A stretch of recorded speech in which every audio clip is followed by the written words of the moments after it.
There used to be a family amongst us who had a blood red corn. And I understand they still have it, but they're stingy with it. They won't let it go.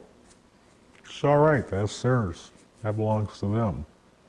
But a lot of us, we depend now on this common mixed colored corn. White, yellow, black, whatever. And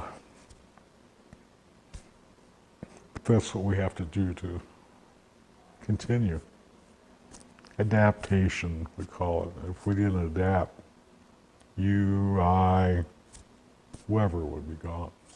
My nephew and a few of our associates had become acquainted with some people from New York.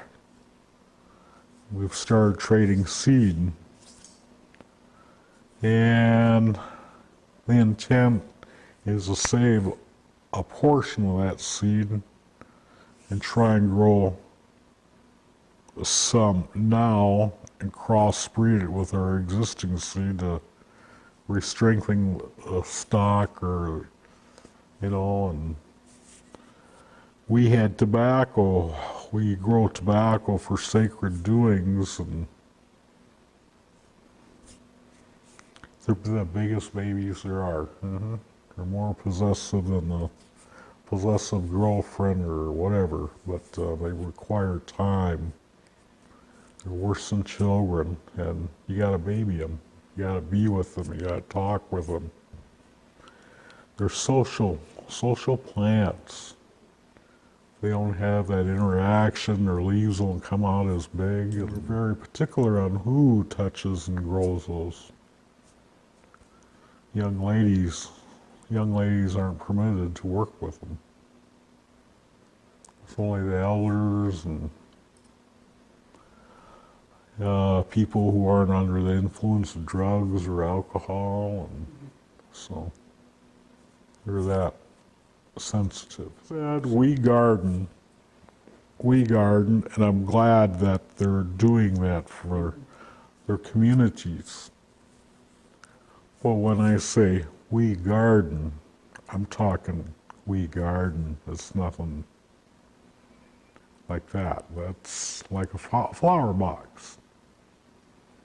In our family, it's a large garden, and makes that one look like playtime. But the attempt to show the young people, it's good, very good. And I'll say this. Something that small is easily taken care of, easily. But something from here to the pine trees away, that way, it's a lot of walking, strooping, crawling, and pulling, and then you wish you had a little bitty garden like that. So. And you often have to convince yourself, like, oh, we gotta do this. It has to be done. And who's gonna do it if you don't do it? So, like that. And it's a hope that that community will sit there and say, why don't we do something that big? There's enough of us where, like that.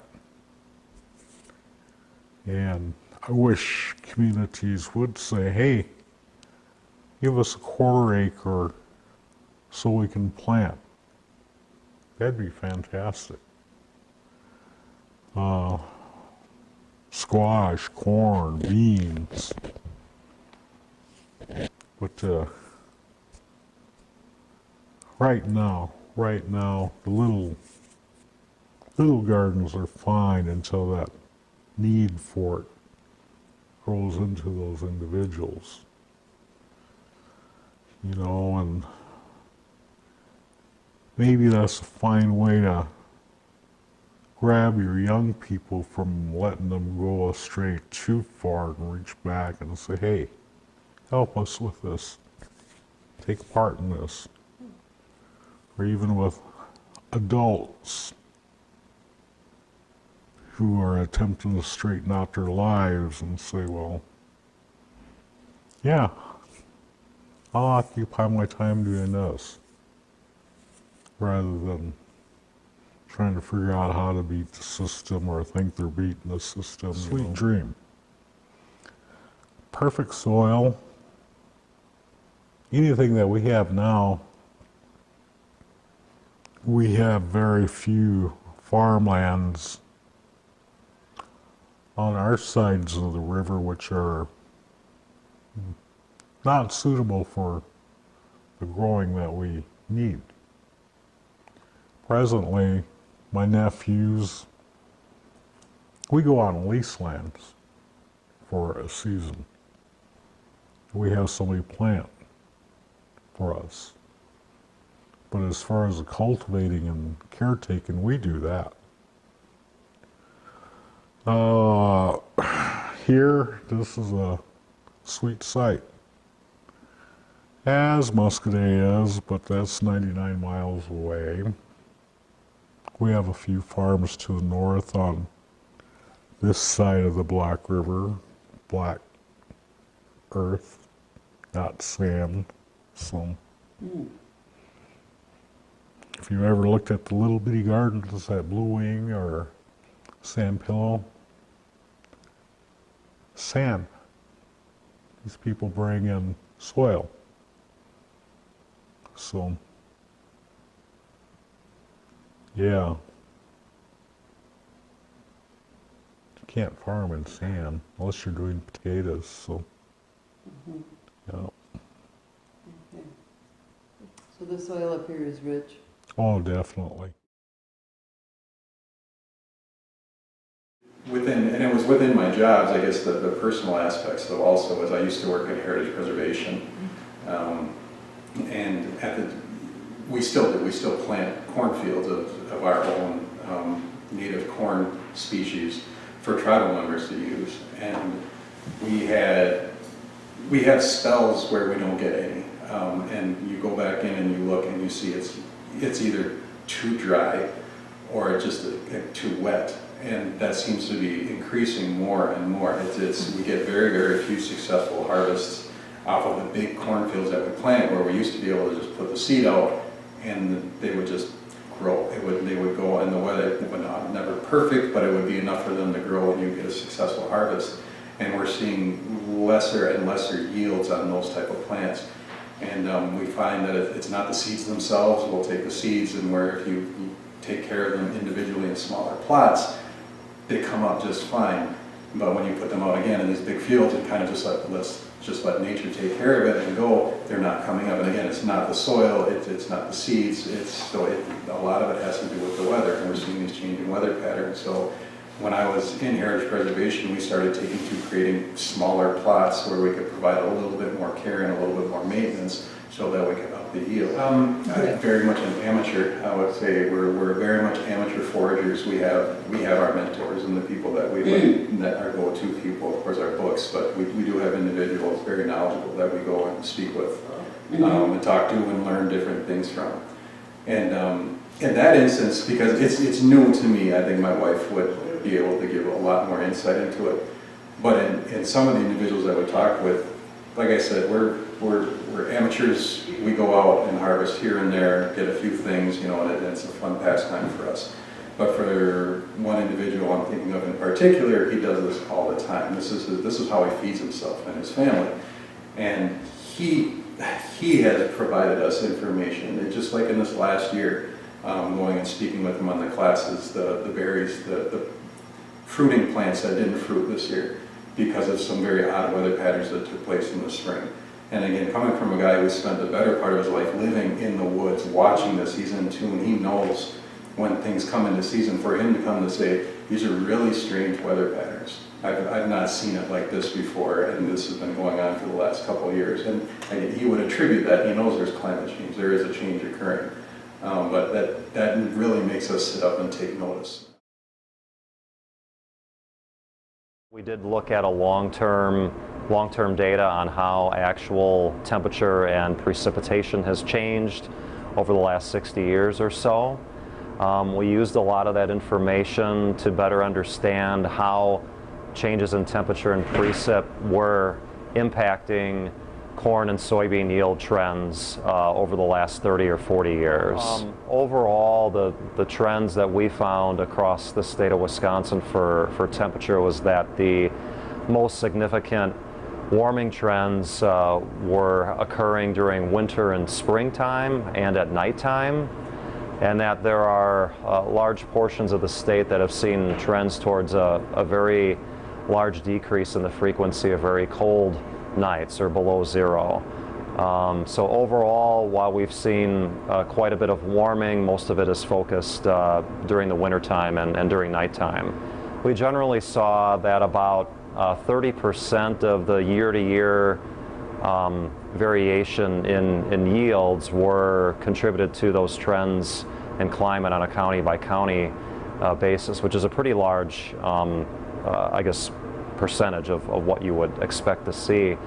Those trends have also contributed to a trend towards earlier springtime planting of corn in particular, to the point that we plant corn about 10 days earlier now than we did about 40 years ago. And we know that for every extra day of earlier planting, that usually equals about an increase of 1 to 3 bushels per acre in corn yield at the end of the season. So it's been a pretty significant contribution, not only here in Wisconsin, but across the Midwest in yield trends since the 1970s. Looking forward, as temperature patterns change and precipitation patterns change, Wisconsin happens to lie in a climate regime that has a very significant gradient in terms of the types of hybrids for corn that we can plant from the south to north. So we're not like other southern corn belt states like Iowa and Illinois, where they generally plant the latest maturing crop types or hybrids, longest season varieties. We can go from a long season variety in the south all the way to a very, very short season variety up in the north. And that span creates quite a large gradient in the yield that we get from those crops. So it's a little bit uncertain, but you know, we could turn out to be more like a state like Iowa or Illinois in 50 years when it comes to a more consistent array of hybrids that are planted. And it's important just to keep track of the changes as they go along. Well, they're basically always trying to take advantage of the long growing season. So they generally just have a longer frost-free period. They generally don't have to deal with a lot of what we would call late spring frost that could damage crops after they've come out of the ground, which is something we do have to be concerned about here in Wisconsin. It really comes down to planting hybrids and genotypes that are best suited for that warmer climate, so you don't get into a situation where you're planting shorter season varieties that aren't taking advantage of the length of the growing season. So another potential problem is having more pests over winter that generally might be relegated further south where they're basically able to survive winters. Those might gradually shift northward and migrate as our winters become warmer. So that could create another management issue for farmers and growers in the region that they don't have to deal with right now. I mean, they do have to deal with pests, but not necessarily all the ones that could be coming into the region. I guess some examples would be soybean aphid, which actually was first discovered in Wisconsin around the year 2000 or 2001. Since then, farmers have come up with ways to manage that pest by knowing a threshold at which they need to spray and act on. Things like European corn borer. I'm not going to remember all the names of them, but some of these could be found as far south as the Gulf Coast. And you know, I don't know if those would eventually migrate all the way up here or not, but things that are found in Missouri, southern Illinois, Kentucky area, southern Iowa are definitely fair game in the next few decades. The weed problem could be pretty significant because weeds generally react just like any other plant in terms of how their phenology or their biological stages of growth could change. If we see warming in springtime, farmers may have to adjust the way they go about and spray before they have emergence taking place, or even before they have things planted in the ground. So it's a really big problem because the other issue is that with a variety of weeds that are found in the seed bank and the soils, there are different weeds that come up at different times of the year, and it's already a management mess. Changes in climate will only create more chaos, I guess, to that management problem. And generally a lot of the crop types too are C3 crops, which means they will react more strongly to increases in atmospheric CO2. Corn, being a C4 plant, isn't going to respond as much to increases in CO2, so there might be a competitive edge given to weeds in the future, unfortunately, as atmospheric CO2 goes up also. So I think probably all starts with data collection on the farm and keeping good records. I mean, large-scale operators already do this. They know what hybrids they're planting, they know when they planted them, when they harvested them. They keep all that type of information. But a part-time farmer or someone who's maybe not as technologically advanced or isn't able to afford those types of electronic management tools, handwritten records kept, those will be very valuable, moving forward, to try to piece together, like, okay, this did well this year, it didn't do well this year.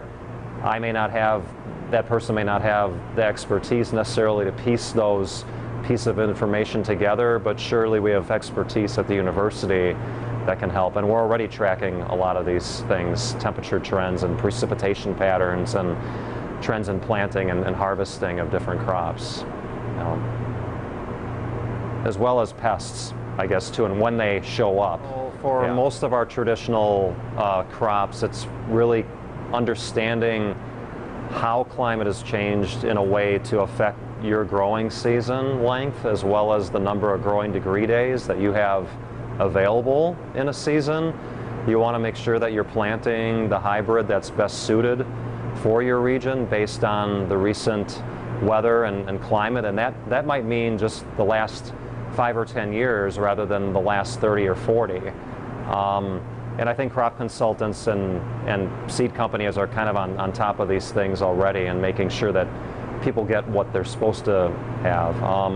The second thing would be adjusting planting dates to the point where you're not planting so early that you end up with plant emergence and then a killing frost, which is generally what happened in 2012 around here with the 80-degree weather we had in March. Things went into full bloom, and then we had killing freezes after that. So we're kind of in a tough spot. There will always be a tendency of people wanting to get things in the ground early, but there's a risk that's associated with that. Growing up as a gardener, I was always observing plants and trying to keep an eye to when the first frost was going to be, for example. And here we are, I'm talking to you today on October 19th, and we have yet to have a significant frost up here. Now if you look at the date that the USDA puts out, the first frost could be expected anytime between the beginning of September and mid-October. So at this point, we're past mid-October, and we have yet to have a significant frost. We have had one frost. It was not a killing frost. And as a gardener, as much as I like to see that, it's a little disconcerting to know that that trend is continuing. This isn't new. It's definitely part of a greater trend. So I've been a maple sugar producer for about 12 years, just on a small home scale, and noticed that every year things seem to be very different from historically how it was here. We've got the maple sugar moon in the Ojibwe calendar, and that doesn't necessarily always fall on when maple syruping is happening, and it's interesting to see how that has changed over the historical period when the climate was more or less stable in this region. So yeah, it's definitely a cause for concern, and I think that we just need to be adaptable and you know, be taking extra care, really looking at our role in keeping our forests healthy, and really looking at the farm as an ecosystem so that we can keep our soils healthy, keep ourselves healthy, and doing that by you know, building resilience into the farm ecosystem. So instead of systems that are solely reliant on fossil fuel, they might be cheap and easy right now, but they won't be for very long. And they don't build strength and resilience into the system. In fact, they're very vulnerable. Yeah, I've seen a number of changes, and I think we need to follow suit and make changes ourselves. You know, right here we have really thick clay soils, and people say, well, that's a problem, that's a shame. Well, how can we turn that problem into a solution? Well, the clay holds the water really well. With an uncertain climate, you know, the clay soil in a way is an adaptation to climate that we don't have to worry about. We're lucky that we have clay soils here. Now we just need to add organic matter, and that's not hard. We need animals, we need to be growing plants, and you know, using chop and drop, you can grow plants just for the purpose of building organic matter. We have started growing a lot more cover crops in the farm this year. So thinking 2 steps down the line, you know, not just waiting until the spring of, oh, we got to spread manure to put soil organic matter, or the fall spreading manure, but really thinking years ahead, and recognizing that this is a slow approach, but it's a more it's an approach that is building integrity and building resilience.